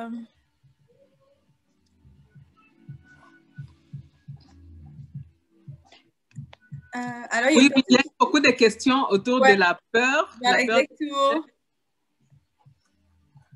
Et tu y vas, Manuela? Ouais, je remonte. Voilà. Donc, il y a une personne qui s'appelle Salifou Noël qui demande, avez-vous une méthode ou un ensemble de pratiques qui permet de dépasser le stress, surtout lors d'un entretien ou d'une prise de parole en public? C'est que moi, je veux bien. La question a été posée vraiment au début des interventions. Et Ariel a vraiment, Ariel bien sûr et DS aussi ont vraiment après donné toutes les méthodes qui étaient vraiment nécessaires et qu'on peut aussi appliquer sur des situations différentes. Mais peut-être aussi Ariel veut dire quelque chose de concret sur la prise de parole en public, mais sinon, les questions, la plupart des questions ont été répondues au fur et à mesure, en tout cas les questions au départ. Ben moi, je voudrais juste rajouter en fait que, comme je l'ai dit au départ, ce qu'il faut, c'est ramener le calme. Et ramener le calme, ça peut se faire par différents biais. Et il faut trouver en fait ce qui marche pour toi. Il y a certains, ils vont aller courir et ça va faire baisser le stress et ils vont être bien. Il y en a d'autres, ils auront besoin plutôt d'être plus calmes, de respirer, de faire de la méditation, du yoga. Et en fait, il faut trouver quel est ce qui marche. Donc, soit la méditation, le yoga, la prière, tout ce qui peut nous ramener à être calme. Et puis, il y en a, ça va être le sport, ça va être la musique. Testez et voyez ce qui permet de ramener le calme en vous. Et une fois que vous avez trouvé c'est quoi votre truc, eh ben, adoptez-le et pratiquez-le régulièrement. Voilà. Moi, je dirais typiquement sur cette partie de la prise de parole en public, avant, j'avais très peur. Et ce que je faisais, c'est que je faisais des simulations. Tu as parlé de visualisation tout à l'heure, des simulations de parler en public devant mon miroir, en fait. Tu vois, je m'habituais à parler en me regardant devant le miroir. Et c'est comme ça que je regardais mes mains, le mouvement de mes mains, ma bouche, etc. Et c'est comme ça que je me suis familiarisée avec le fait de parler en public. Et on ne dira jamais assez, DS l'a dit, petit pas, il faut passer à l'action. La peur ne doit pas nous arrêter. C'est en parlant en public, en fait, qu'on multiplie les occasions de parler en public et qu'on devient à l'aise, en fait. On ne peut pas continuer de fuir à se dire, et en se disant, j'ai peur de parler en public, donc je ne le fais pas. Les premières fois, c'est normal. C'est pour ça qu'Ariel a dit, on ramène le calme, on respire, on peut faire de la méditation. Et aussi, on peut se préparer, répéter encore et encore pour être prêt. Parce que lorsque tu maîtrises ton texte, lorsque tu maîtrises le message que tu vas dire, tu n'es pas dans ta tête en train de te dire est-ce qu'il est bon, est-ce qu'il n'est pas bon. Tu vois, dès que tu as déjà la confiance par rapport à ton message, les autres paramètres vont se mettre en place tout seuls. Il faut aimer, et je dis aimer les occasions d'éprouver notre peur, en fait. Et c'est comme ça qu'on arrive à la dépasser. Je rajouterais juste un truc aussi pour la prise de parole en public. Si on est face à un public, ce qui peut être impressionnant aussi, c'est le regard des autres. Et donc, du coup, ce qui peut être aussi un truc, c'est de fixer un point dans la salle. Se fixer un point et ne pas forcément regarder les gens et regarder les gens dans les yeux ou se fixer une personne qui soit une référence et rester dessus. Ça aide souvent à baisser le niveau de stress parce que ça peut affoler en fait quand on voit tous ces gens si on est sur un public. Donc, fixer un point dans la salle ou une personne qui va être la référence, l'encouragement assez loin dans le public, ça peut aussi être une bonne méthode pour travailler sur sa peur. Oui.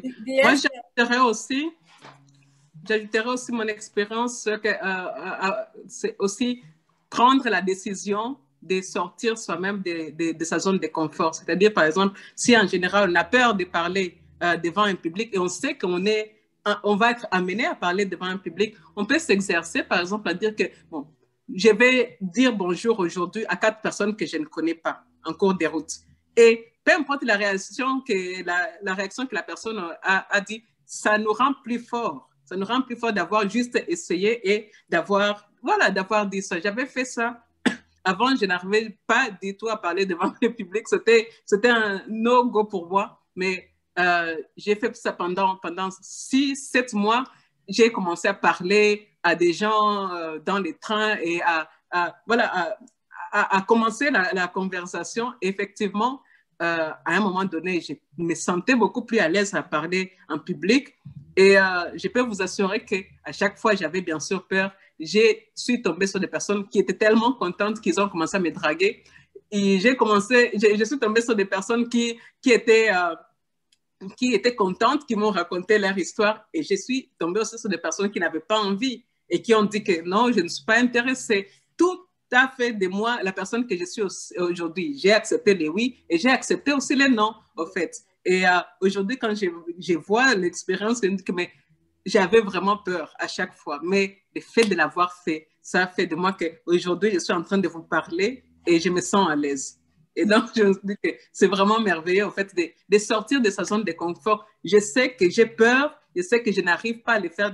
Alors, je l'ai fait plusieurs fois et à un moment donné, je m'y habitue. Donc, c'est ça. DS, du coup, est-ce que tu as un conseil que tu donnerais à quelqu'un qui a peur lors d'un entretien ou lorsqu'il doit parler en public? Oui, le conseil que je peux donner, c'est d'aller de l'avant dans le sens où déjà, il faut identifier la peur. Une fois qu'on a identifié la peur, c'est bien.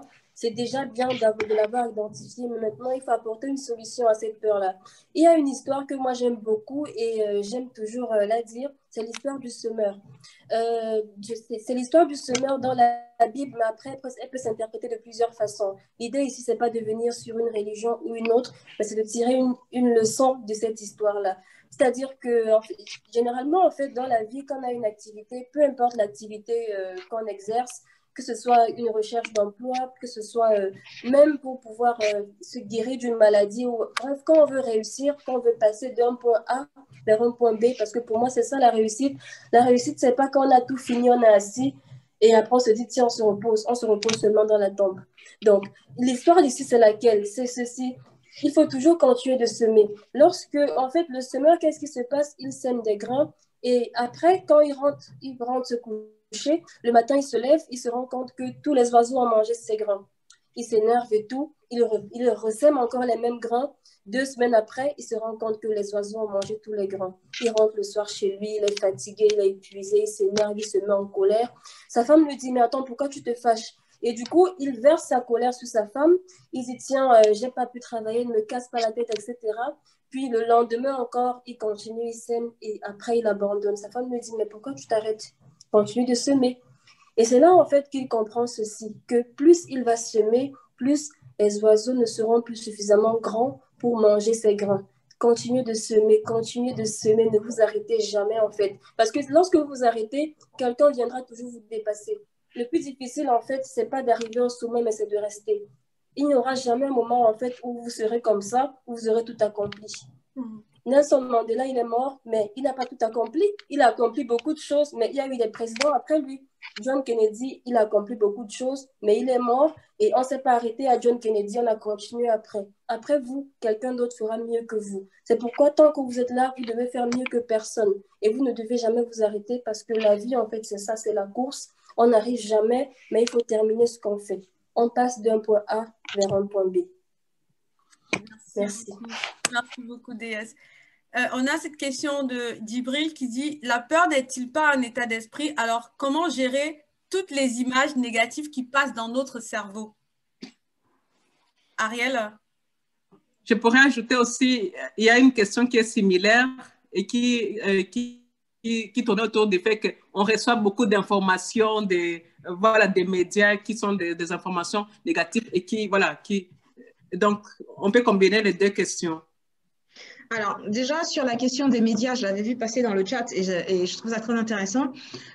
Moi, déjà, j'ai fait le choix, et je pense qu'on est beaucoup, et ça fait beaucoup de bien, de me couper des informations. À un moment, l'excès d'informations tue l'information. On a des informations qui reviennent en boucle, tout et son contraire, c'est anxiogène, on entend égrener le nombre de morts du Covid, le nombre de malades, voilà, et que tout va mal et que c'est la crise. Moi, j'ai envie de vous dire, vous avez le choix. Vous pouvez aussi vous couper. Donc, il faut faire le choix de se couper des informations parce que ce n'est pas utile, ce n'est pas anxiogène, et entendre 10 fois parler d'égrener les mêmes chiffres, ça ne changera rien aux chiffres. Et surtout, en fait, quel est l'impact sur votre vie, en fait? C'est vrai que c'est triste de savoir qu'il y a des gens qui meurent du Covid et autres, mais votre rôle à vous, ce n'est pas… Et c'est surtout de préserver votre vie et de préserver ce qui vous entoure. Donc, à partir du moment où vous avez les informations nécessaires et que vous respectez les gestes barrières, tout ce qu'il faut pour vous préserver, vous et votre entourage, à la limite, le reste, j'ai envie de vous dire, on s'en fout, quoi, parce que vous n'avez pas d'impact dessus. La personne sur laquelle vous avez de l'impact, c'est vous. Donc, prenez les informations dont vous avez besoin pour être au minimum informé de ce qui se passe autour de vous, mais arrêtez de vous faire vomir dessus toutes les informations qui sont juste anxiogènes et qui sont là aussi pour être anxiogènes. Donc, du coup, coupez-vous des médias, coupez-vous de la télé, et faites le choix d'avoir un biais par lequel, une fois par jour, vous reprenez des informations qui peuvent vous être utiles. Ça fait beaucoup de bien. Et concernant les images négatives qu'on peut avoir, c'est pareil. C'est ramener, je vais revenir à ce que j'ai dit parce que c'est ramener le calme pour pouvoir avoir des visualisations positives. Parce qu'en fait, c'est aussi aller voir qu'est-ce que ces images me disent. Si je m'imagine tous les jours que, je ne sais pas moi, cet entretien, moi je vais vous dire, voilà, je dois aller à un entretien et j'ai tellement peur que toutes les nuits je rêve que j'arrive à l'entretien mais que je suis nue. Alors le stress parce que je me retrouve face à des recruteurs voilà. Et ça c'est quelque chose qui en fait c'est un message de votre cerveau qui vous dit mais j'ai peur du jugement, j'ai peur de ne pas y arriver. Eh bien il faut travailler, il faut se préparer à cet entretien. il faut ramener le calme avec des exercices pour ramener le calme et il faut se visualiser dans un entretien qui se passe bien. Et pour ça, bah oui, s'entraîner et se dire, j'ai en moi, je me suis entraînée. Si j'ai été choisie, c'est parce que mon CV, j'ai des aptitudes. Sur papier, déjà, j'ai déjà passé un premier cap. Et du coup, j'ai quelque chose à apporter. Et donc, du coup, on m'a choisi. Hein. Si je suis reçue pour un entretien ou pour un rendez-vous, c'est que la personne m'a choisi. Et donc, du coup, j'ai quelque chose à apporter. Et rester sur qu'est-ce que j'ai apporté et focaliser sur qu'est-ce que j'ai apporté et se dire, eh ben, si finalement ça ne matche pas, c'est pas grave. Ça ne matchera pas avec cette personne-là, avec ce recruteur-là ou avec cette personne-là, ça matchera avec la prochaine. Vous aurez toujours appris quelque chose. Et vous rappelez aussi que vous avez le choix. C'est peut-être vous qui va dire non, j'ai pas envie de ça, j'ai pas envie de travailler avec cette personne-là. Et tout ça, ça relève aussi de la confiance en soi. Savoir ce qu'on vaut, savoir ce qu'on a à apporter et être conscient qu'on a des choses à apporter aux autres. Et qu'on n'est pas toujours, on a toujours l'impression qu'on est en situation de demande.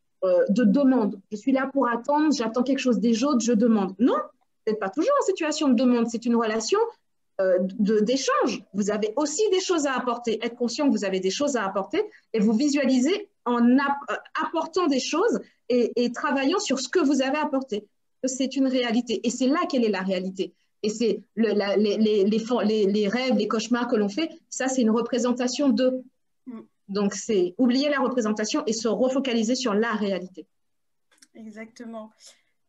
Merci beaucoup Ariel. DS, il y a une question, peut-être tu pourras apporter quelque chose, un élément de réponse. Quelqu'un qui dit les critiques, je les prends souvent personnellement. Alors, comment me concentrer sur le caractère positif de la critique? Oui, les critiques, on les prend souvent personnellement. Généralement, en fait, vous savez, pour répondre à cette question, on est tous critiqués quelque part, dans le sens où, en fait, même dans nos familles, c'est-à-dire que on n'est jamais parfait, il y aura toujours quelque chose qu'on va dire. Si par exemple, je prends le cas d'une femme peut-être, je prends un exemple simple, une femme musulmane, elle va épouser un homme chrétien, on va la critiquer. Vous voyez ce que je veux dire? Une femme qui est peut-être noire, etc. En fait, je prends beaucoup les extrêmes pour représenter la réalité telle qu'elle est. Parfois, en fait, on s'imagine beaucoup de choses. La personne qui va critiquer, elle dit beaucoup, mais dans son cœur, elle ne pense pas toujours ce qu'elle dit. J'ai aussi une astuce que moi je peux donner pour éviter de prendre personnellement les critiques, c'est de les prendre comme une force. Dans le sens où, en fait, si une personne vous critique au final, c'est parce qu'en fait, il y a quelque chose en vous qu'elle n'a pas. Et comment se concentrer sur éviter la critique, c'est se concentrer sur autre chose. Enfin, on n'évite pas la critique, mais on peut se concentrer sur autre chose. C'est-à-dire qu'on peut concentrer en fait son énergie parce que penser à la critique, c'est mettre de l'énergie dessus. Il y a des personnes en fait que quand on leur dit quelque chose, elle va réfléchir. En fait, on m'a dit que je suis mal habillée, elle va réfléchir, elle va penser, elle va aller sur Instagram, elle va aller sur Facebook, elle va mettre 3 heures à réfléchir sur une critique. Tu peux mettre 3 heures à faire un webinaire. Pourquoi tu perds ton temps en fait à penser à la critique? Donc, c'est vraiment mettre l'énergie sur le positif. C'est ce que je peux dire pour répondre à cette question. Oui. Je dirais, je vais te laisser passer la parole.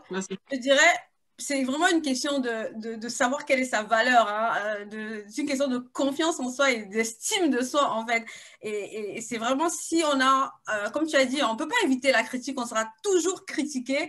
Il y aura toujours quelqu'un qui va trouver quelque chose à dire. Et c'est à nous de soit poser les limites par rapport à ce qu'on veut prendre de ce que les gens disent de nous. Donc, pour moi, c'est deux choses. Il faut travailler sur sa confiance en soi. Lorsque je sais ce que je vaux, je sais qui je suis, tu pourras dire ce que tu veux de moi, etc.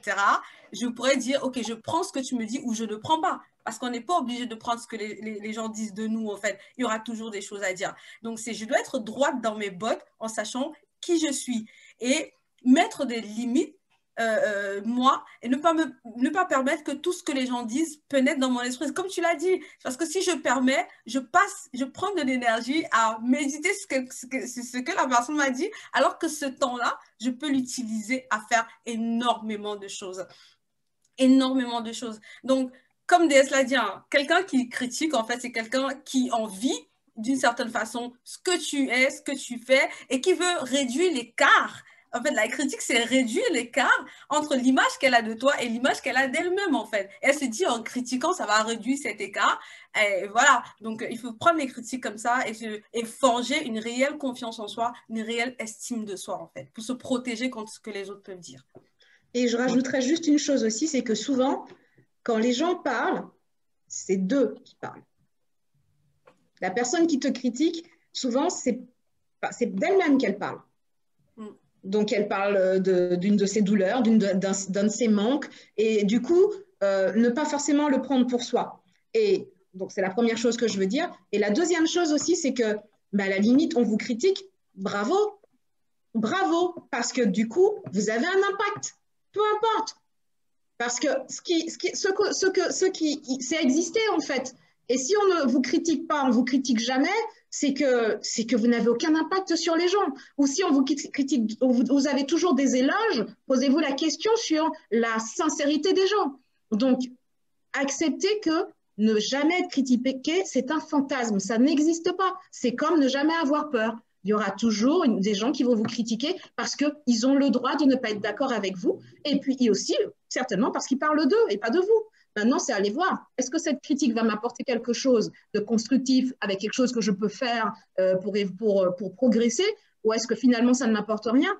Ça ne m'apporte rien, je laisse de côté. Voilà. Oui, moi, ce que je voulais ajouter, en tout cas, je suis d'accord avec tous les points de vue, c'est que la critique, enfin, vous l'avez déjà dit aussi sûrement, mais la critique est basée sur l'idéal de la personne, sa biographie, sa façon de voir le monde et sa façon de ce qu'elle aimerait voir. Voilà pourquoi il y a des personnes qui, dans son idéal, elle aimerait voir seulement les couples noirs-noirs, par exemple. Et donc, quand la personne a face à elle un couple mixte, on dit que mais dans mon idéal, ce n'est pas ça que je voudrais. Comment ça se fait que vous êtes permis quelque part d'avoir ce couple mixte, alors que idéalement pour moi, c'est qu'il faut qu'on soit tous couple noir-noir, couple blanc-blanc. En fait, donc c'est chacun avec selon sa biographie, sa façon de voir ce qu'elle aimerait voir. Voilà pourquoi je suis tout à fait d'accord lorsqu'on dit que la critique est vraiment basée vraiment sur la personne et sa façon de voir. Mes chers amis, on a déjà 20 heures. On n'a pas vu le temps passer. Ouais. C'était vraiment merveilleux.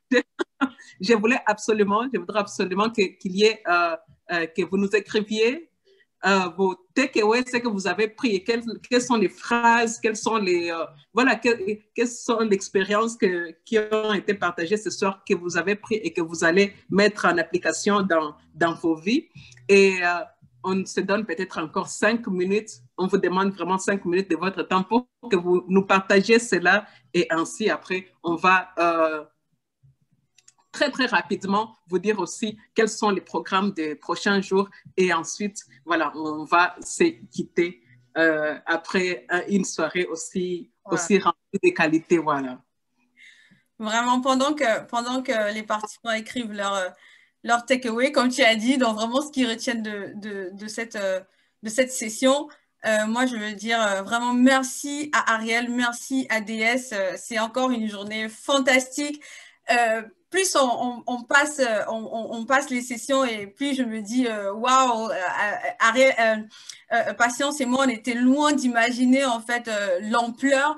On était plus de 60 connectés aujourd'hui.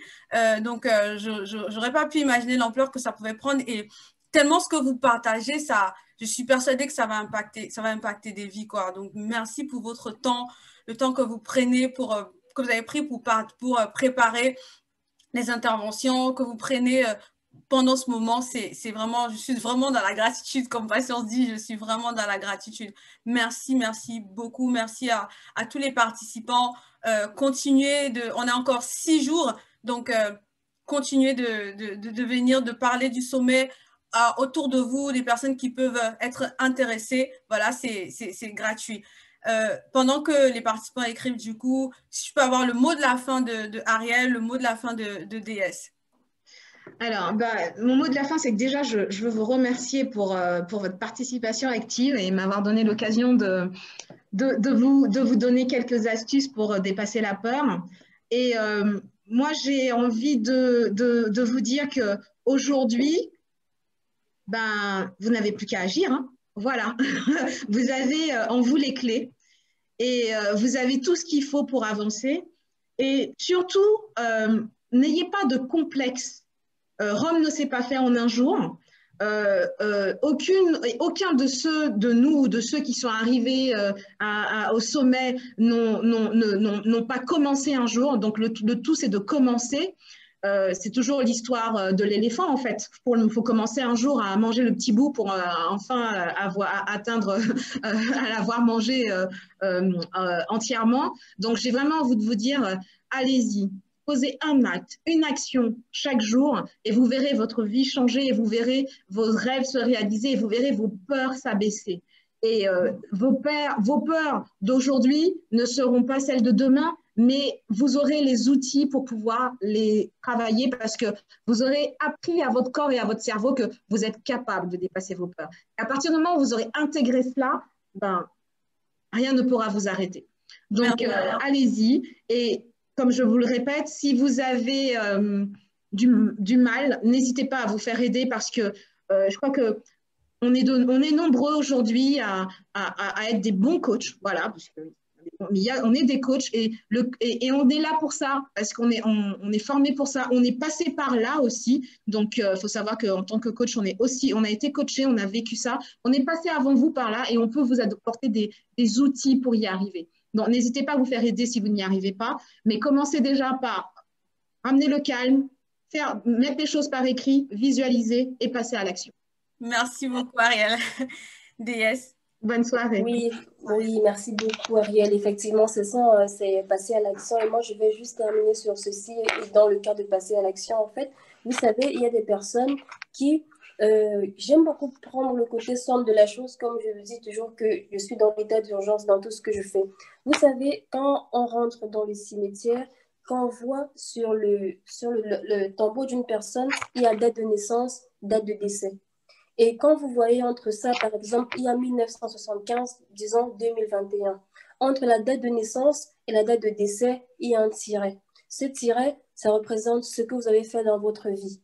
Qu'est-ce que vous avez fait dans votre vie? Ne soyez pas le style de personne qui est morte à 30 ans, qu'on a enterré à 60 ans. Ça commence maintenant. Donc, passons à l'action. Passons tous à l'action. Moi-même, je vais passer à l'action et je vous dis bonne soirée. Merci Manuela, merci Ariel, merci Patty et très bonne soirée à tous. Merci beaucoup, merci beaucoup. Et donc, pour la suite, hein, il y a Benjamin, voilà, qui veut dire quelque chose. Alors, Benjamin, je te permets du coup de parler, de déverrouiller ton micro. Je ne sais pas si tu l'as fait, mais on ne t'entend pas. En attendant, Benjamin, du coup, bah, n'hésitez pas, hein, la suite, Ariel a parlé de visualisation tout à l'heure. C'est ce dont on va parler samedi à 9 h. Donc, on a mis le matin. En Europe, il fait froid. En Afrique, c'est encore le matin. Donc, vous avez le temps de venir participer avant d'aller vaquer à vos occupations. Donc, il n'y a pas d'excuses à avoir. On va vraiment voir c'est quoi le pouvoir de l'intention, c'est quoi le pouvoir de la visualisation, c'est comment manager ses pensées. Vraiment, c'est comment entrer dans sa tête, on peut dire ça. Donc, on a un peu abordé ça avec Ariel et on va totalement venir sur le sujet ce samedi. Également, dimanche, à 18 h 30, deux charmantes dames encore vont nous partager des clés indispensables pour pouvoir réussir en 2021. On aura 10 clés pour réussir dans sa vie perso et 10 clés pour réussir dans sa vie sur le plan business, en fait, pour tous ceux qui sont des entrepreneurs et qui ont décidé de lancer une activité. Donc, on aura les conseils de Sheila sur la partie business et les conseils de Nadjaratou sur la partie